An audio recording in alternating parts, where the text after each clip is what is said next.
Hey everyone, and welcome to Pals Chat. I am your host, Gina Parker. I am here with my co-host, Ashley Jones. Heyo. What have you been into this week, Ashley Jones? I have been, I feel like I've been just going through a lot of shows, like one after another, after another, after another. I watched all of the new season of Emily in Paris, which was amazing. I really, really enjoy that show on Netflix. It's neat because I think this is the, you know, at least in a good chunk of that season, you see Emily trying to be like on her own and not with a guy, but they still try to keep the romance alive. But Mm-hmm. that was cool. Like, I felt like she got some character development as her own person. That was kind of cool. Then I feel like we've talked about that show before, that it's Yeah, this we have. American Girl. Anyway, and then I watched the Emmys hosted by Eugene and Dan Levy, which was, I caught little bits and pieces of it. I didn't catch all of it, but it was pretty funny. Okay. And the show that won all of these Emmys is called The Bear Mm. on Hulu. And the lead actor is one of my favorite actors from Shameless, Jeremy Allen White. Jeremy Allen White. That's the one. You always know their actors' names. I'm like, that guy, that guy with the face. Anyway, I just started watching that. I really like it. I would not say it's a comedy though, having watched all No. of it.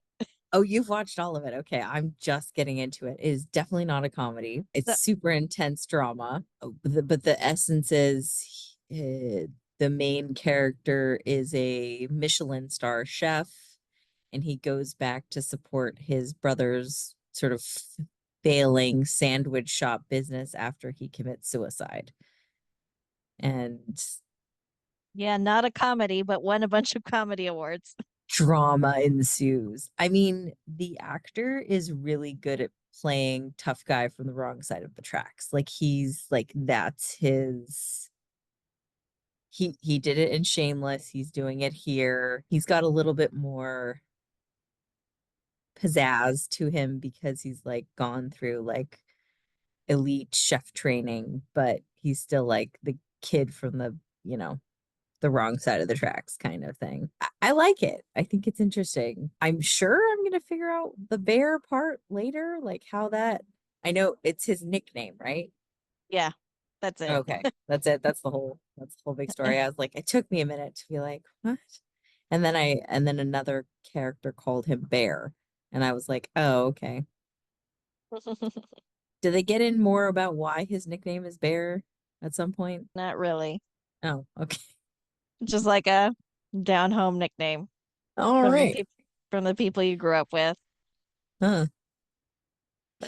It's very well cast like across the board, Everyone's pretty good fit in that show, ensemble wise. It's a good one for sure. I am enjoying it. I will watch it like an eighth of an episode at a time, but I will get through it. That's Anyway, probably the I correct way to watch it actually because it's so intense that like an eighth at a time is probably the right amount.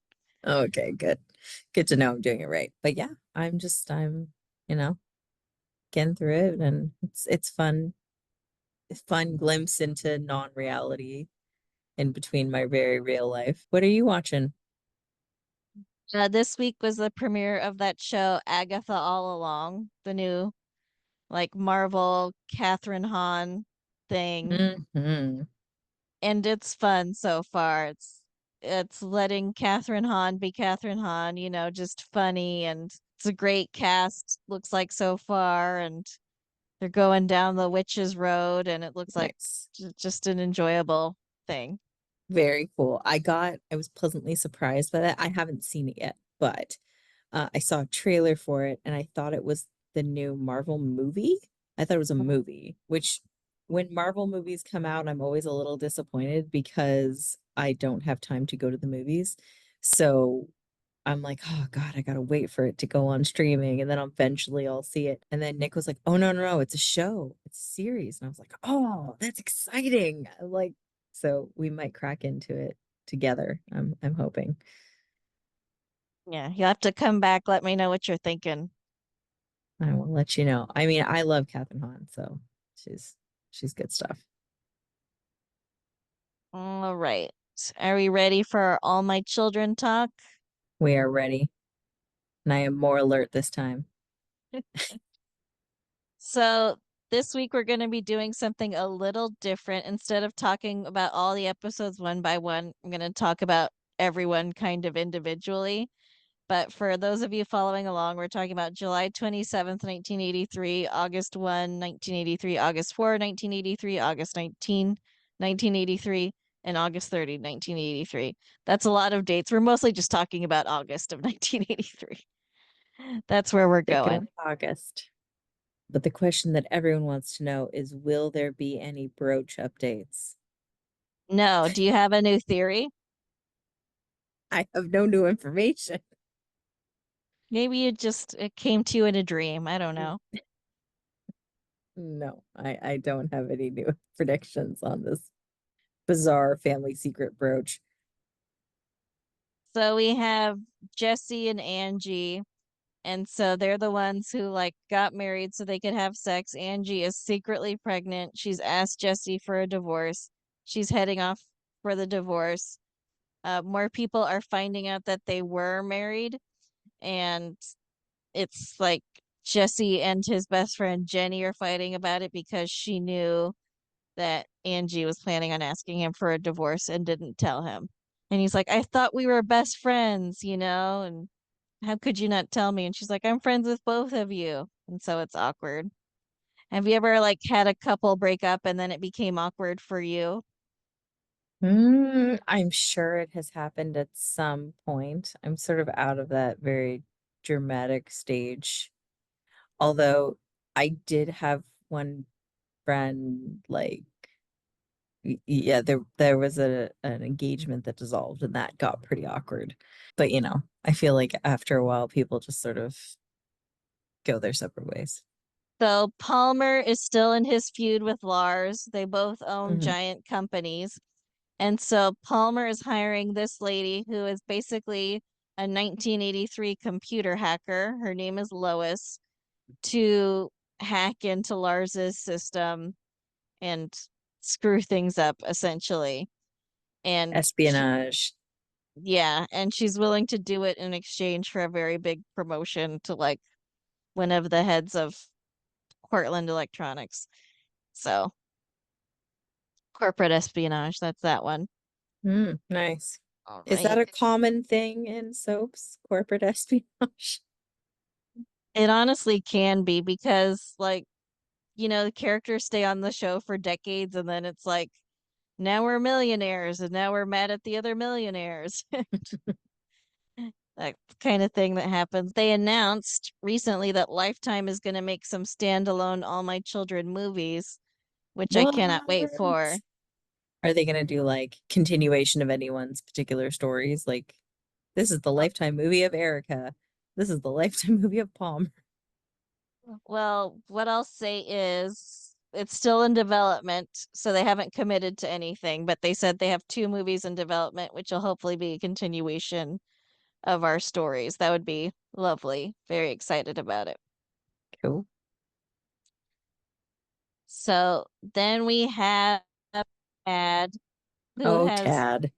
so Tad decided to seduce his fellow model, even though it is against Olga's rules for the models to sleep together.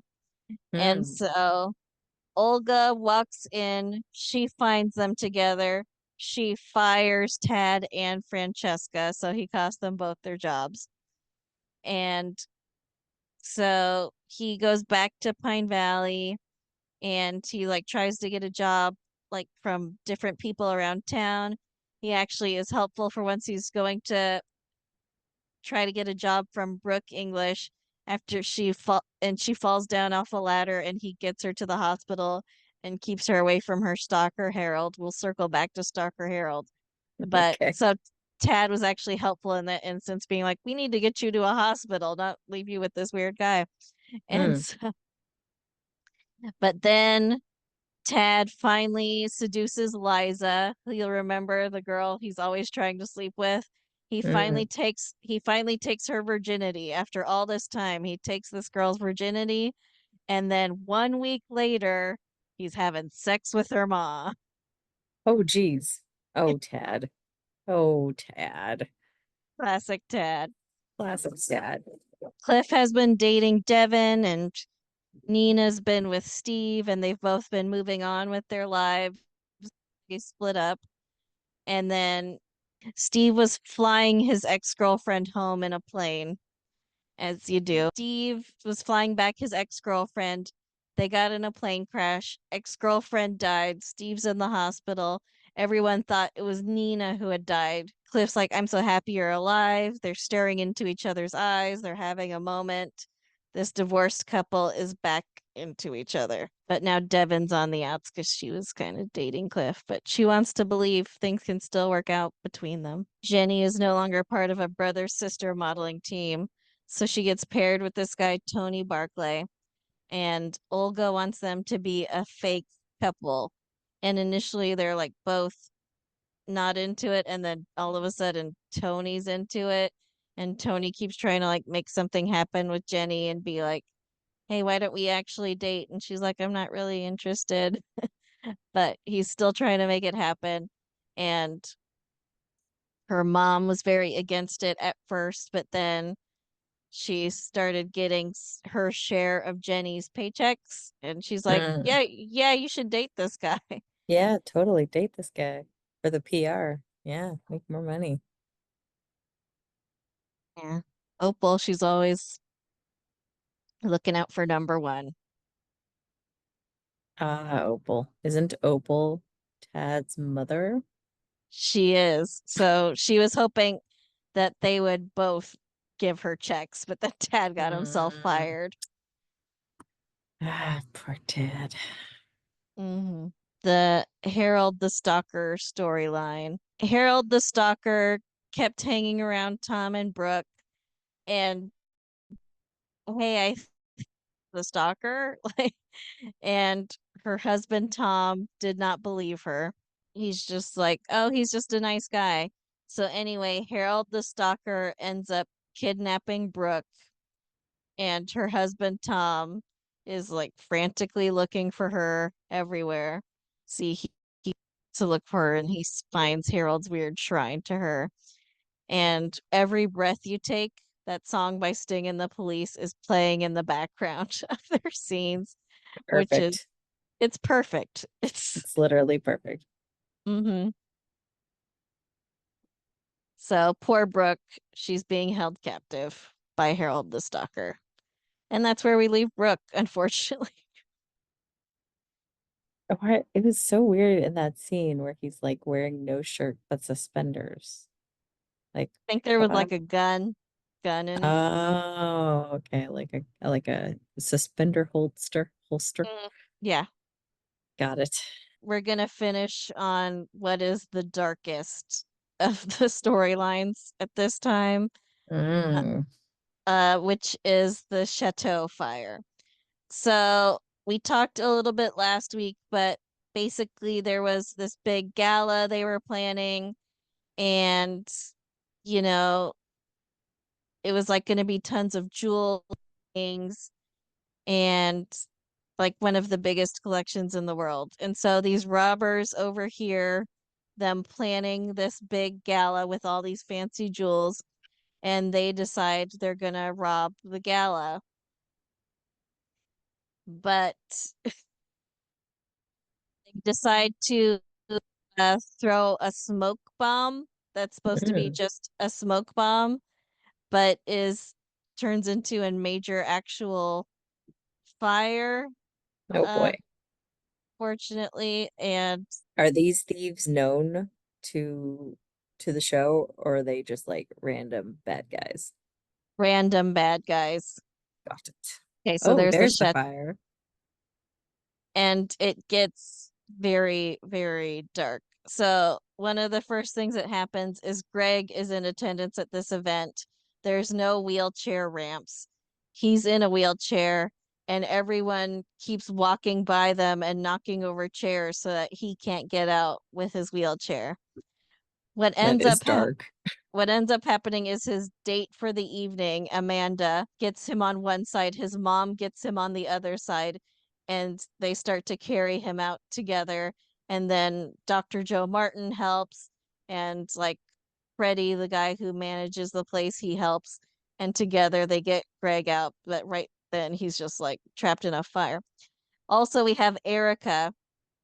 Erica stumbled on the kidnappers, and so they locked her inside a room as the place went ablaze. Oh What boy.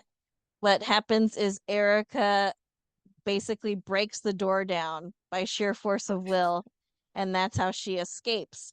Chuck and Donna, like one of the biggest super couples of the show, they were together since the mid 70s.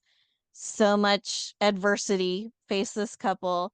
They had fertility issues that ended up destroying their Oh, marriage. They finally had baby John. Poor baby John doesn't live through the episode. oh man. It's Oh, pretty there's big. awful. Yeah. Donna works at the chateau. She was on stage singing. Chuck's like, there's a crib in her dressing room. I'm just going to drop off the baby and, you know, just keep an eye out for him when you're not watching the jewels. And then please tell his mom that he's in the dressing room.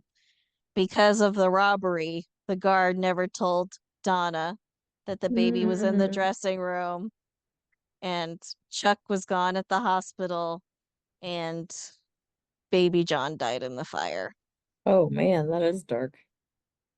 And it's it was like Chuck was a big legacy character, which is important on soaps, and Donna was a character on the show for decades. Like it seemed like a waste like of a Hmm. character as well as being very horrible Mm. thing to do, because I think maybe the plan was to have them have another baby down the line, Mm. but they never did. So it's just they had this one child and it died in a fire as a baby, and it's very, very sad.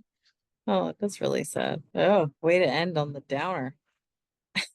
I felt like we couldn't be talking about the insider trading, espionage, computer hacking if we were talking about a baby's death at the top. Ouch. That's a low. Hmm. Uh, I mean, yeah, I mean it has to have drama, right? So it has weight, but yeah, it's a little dark. Did they get Yeah, any criticism for the sort of pointless I child don't know. death? That I don't know. I felt upset watching it because I knew where it was going. Like I remembered like knowing where it was going. So I was like, oh, yeah, they're gonna Mm, put him in the crib. Don't do it. Don't do it. It's like when you're And watching the horror movie and like the actress goes up the stairs instead of to the waiting car. It's like, no, don't no. Why are you doing that?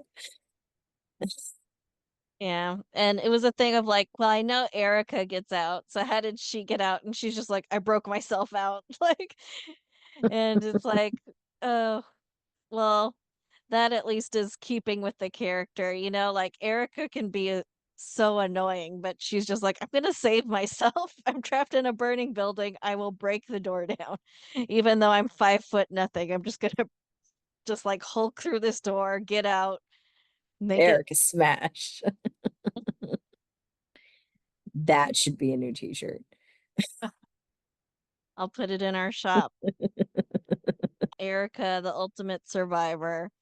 Otherwise, a sad batch of episodes in August. And I was like, why are they even doing this in August? I mean, it's like a huge event, like the whole building burned down and everything. And I'm like, this was not sweeps. Why are we doing this? But that's where we leave things very sadly. And Very so sad.